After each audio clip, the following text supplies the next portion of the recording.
Thanks for joining us online at St Michael's Chester Square. Whether you're looking for a church or curious about faith, we're a church in the heart of London with a heart for London. We want to encounter God, equip the church, and evangelize London and beyond. We'd love to see you on a Sunday soon. You can find out more at stmichaelschesterSquare.org and follow us on Instagram so you don't miss anything. For now, we pray this message inspires and equips you.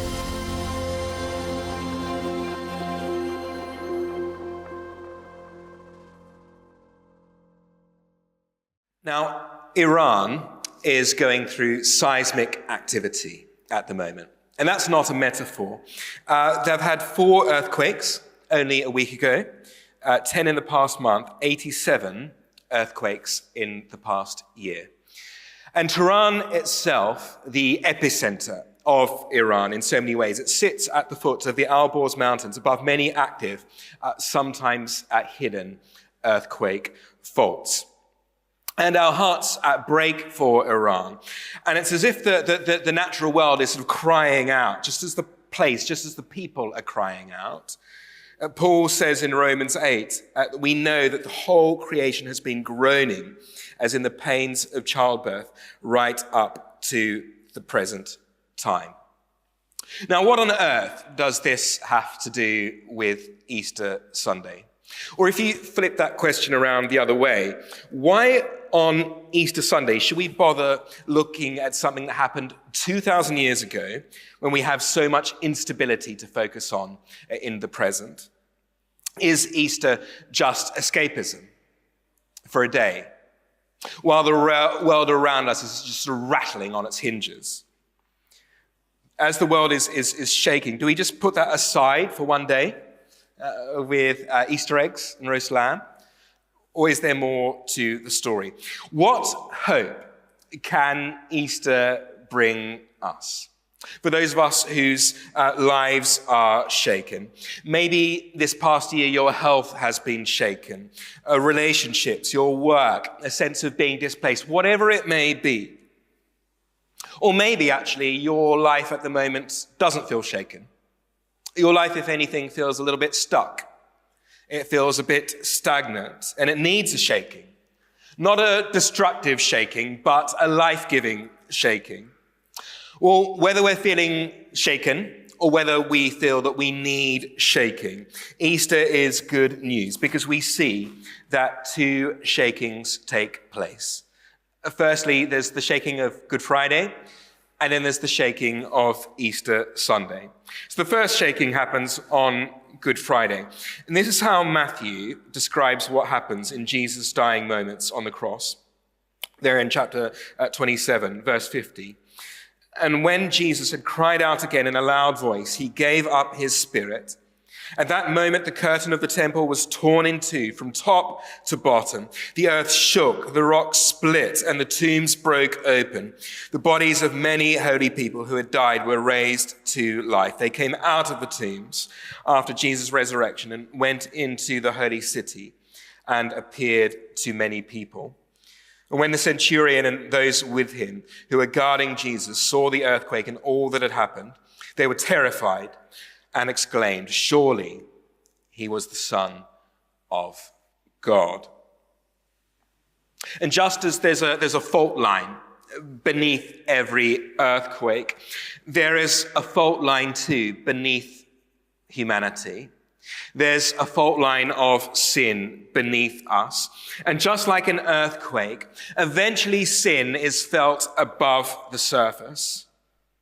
And sin, our mess, the shockwaves of that are felt constantly. They cause tragedy, death, brokenness, broken relationships, lives destroyed, abuse, neglect, and so on and so forth. And all the problems that we see in the world today have found their greenhouse in us. All the problems in the world today have their fault line beneath the human heart. And when our sin collides with God on Good Friday, that's felt in the natural world. That God, he enters our reality and he takes the blow for us. Jesus, he himself, he absorbs the shockwaves. He absorbs death, which is the result of sin, what we deserve. And our fault lines reach him, even though he had no fault of his own. Because we see in verse 51 that at the moment when the earth shook and the rock split, the curtain of the temple was torn in two from top to bottom. That barrier that blocked us from having access to God, from knowing God, from meeting with him, the place that the high priest would go once a year to meet with God, is shaken. It's torn open so all might be let in. And for anyone who says, Jesus, would you take the shockwaves of my life? Would you absorb the blow? Would you absorb the shockwaves of the sin in my life, the fault lines in my life? Now, why on earth am I talking about this today? Well, you can't separate Good Friday from Easter Sunday. They go together. It's like bread and butter, like fish and chips, like ant and deck. You can't have one without the other. And the resurrection wasn't the reversal of a defeat, but it's the manifestation of a victory. And so what we see here is the first shaking is connected to the second. That's what we see here when we see that the earth shook, the rock split, and the tombs broke open. The bodies of many holy people who had died were raised to life. And so what we see is this shaking happens. This shaking happens. Then Matthew, he gives us a preview of Easter Sunday. He says in verse 53, they came out of the tombs after Jesus' resurrection and went into the holy city and appeared to many people. So more on that in a moment when we come to the second shaking. But what we see in this first shaking is that the tombs, they break open. And the fullness, the fulfillment of that is what we see happen on Easter Sunday. But here we see the power of what Jesus does, is that something is broken. The power of sin is broken. When God enters death, he takes his power into that place, and even death itself convulses. And although we can't yet see the fullness of what is happening, something is clear. Because what we see is that the centurion and those with him who were guarding Jesus saw the earthquake and all that had happened. They were terrified. They exclaimed, surely he was the Son of God. Now, that's a remarkable thing to say. Surely, he was certain of it. Presumably, the centurion himself didn't even see the temple curtain split from top to bottom, but he saw enough. He saw enough to realize. He saw enough in the natural world. He saw enough of what was going on in that place, the shaking, to be sure that this man hanging on the cross was the Son of God. So if you want to find God, look at the cross. Nowhere will you see a better image of who God is, where God's love meets our sin, and that he takes the shockwaves of it. So the first shaking shows us who God is, and that first shaking also shakes sin for us. The next shaking happens today on Easter Sunday. We read in the next chapter, chapter 28, after the Sabbath, at the dawn on the first day of the week, Mary Magdalene and the other Mary went to look at the tomb. And there was a violent earthquake, for an angel of the Lord came down from heaven, and going to the tomb, rolled back the stone and sat on it. His appearance was like lightning, and his clothes were white as snow. The guards were so afraid of him that they shook and became like dead men. And so you get this violent earthquake, the main second shaking that comes from the angel of the Lord coming. The stone that covers the tomb is rolled back, and this is the public revelation, the announcement of what has already taken place that morning, that Jesus, he is alive. If you remember back in chapter 27, Matthew tells us that at the cross, the tombs broke open. And here at the resurrection, people come out of their tombs, that death is defeated, And not just for Jesus, but also for us. And such a rupture in the natural order comes with a shaking yet again. It's ripple effects are felt there and are felt everywhere and continue rippling those effects to today. In verse 4, we see that the guards are so afraid that they shook too. That's another shaking. And presumably, while they are collecting themselves, while they're coming to, the angel said to the women, "Do not be afraid, for I know that you are looking for Jesus, who was crucified. He is not here. He has risen, just as he said. Come and see the place where he lay." On Good Friday, the earth shakes in grief. But on Easter Sunday, the earth shakes in victory because Jesus, he is alive. And the angel says to the disciples, "Then go quickly and tell his disciples he is risen from the dead and is going ahead of you into Galilee. There you will see him. Now I have told you."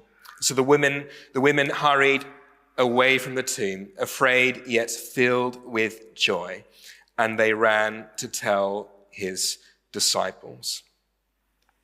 They're afraid, yet filled with joy.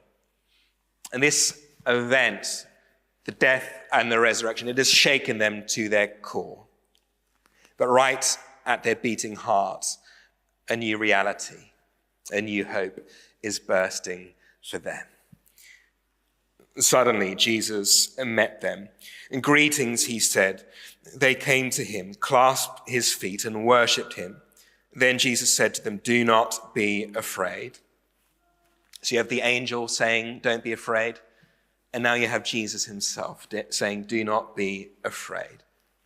And that's such an encouragement to you and me. The world around us might be shaking, but Jesus speaks to us and he says, "Do not be afraid." Last year on this stage, I interviewed a man called Mushtaba. And Mushtaba was imprisoned for his faith in Iran. The first time that he was arrested twice.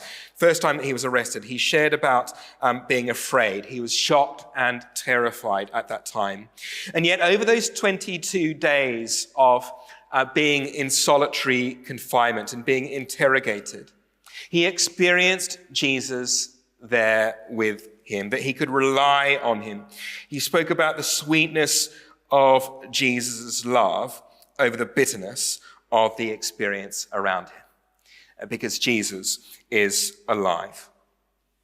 And just as Jesus says to the Marys here, "Go and tell my brothers to go to Galilee, there they will see me," Mushtaba too, he couldn't stop telling people about Jesus Christ. Even in prison, even around him, even in that place where it's so dangerous to be a Christian, he couldn't stop telling people about Jesus. And now he is an ordained minister in the Church of England, working here in London. For Mushtaba, afraid yet filled with joy, he met the risen Jesus, and that shook him into action. It shook him into a purpose to go and tell others about Jesus, even in the face of persecution. And a terrified world needs a fearless church.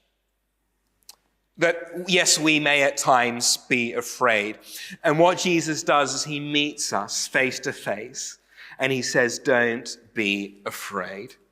Yes, we will feel fear, or we'll feel the shaking of the world around us, the shaking of our lives, but we can be filled with joy because Jesus meets us and he gives us boldness.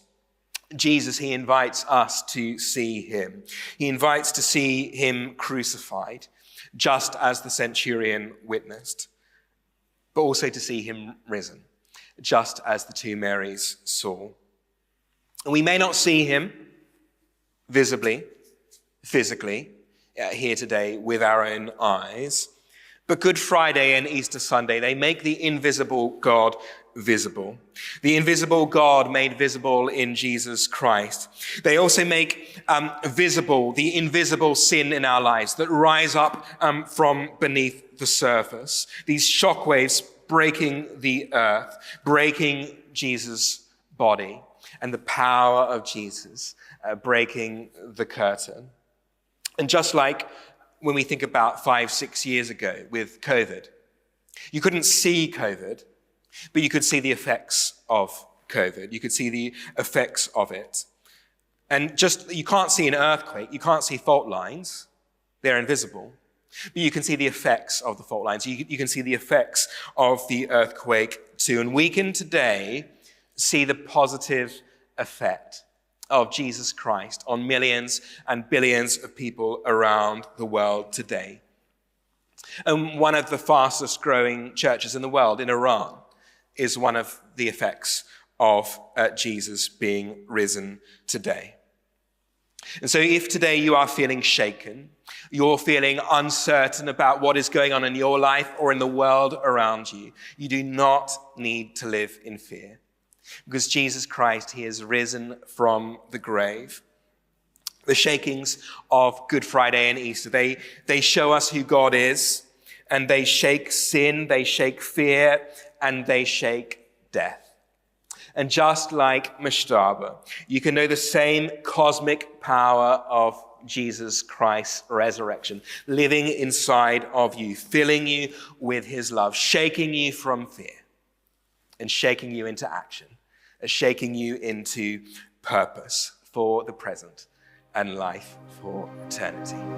Amen.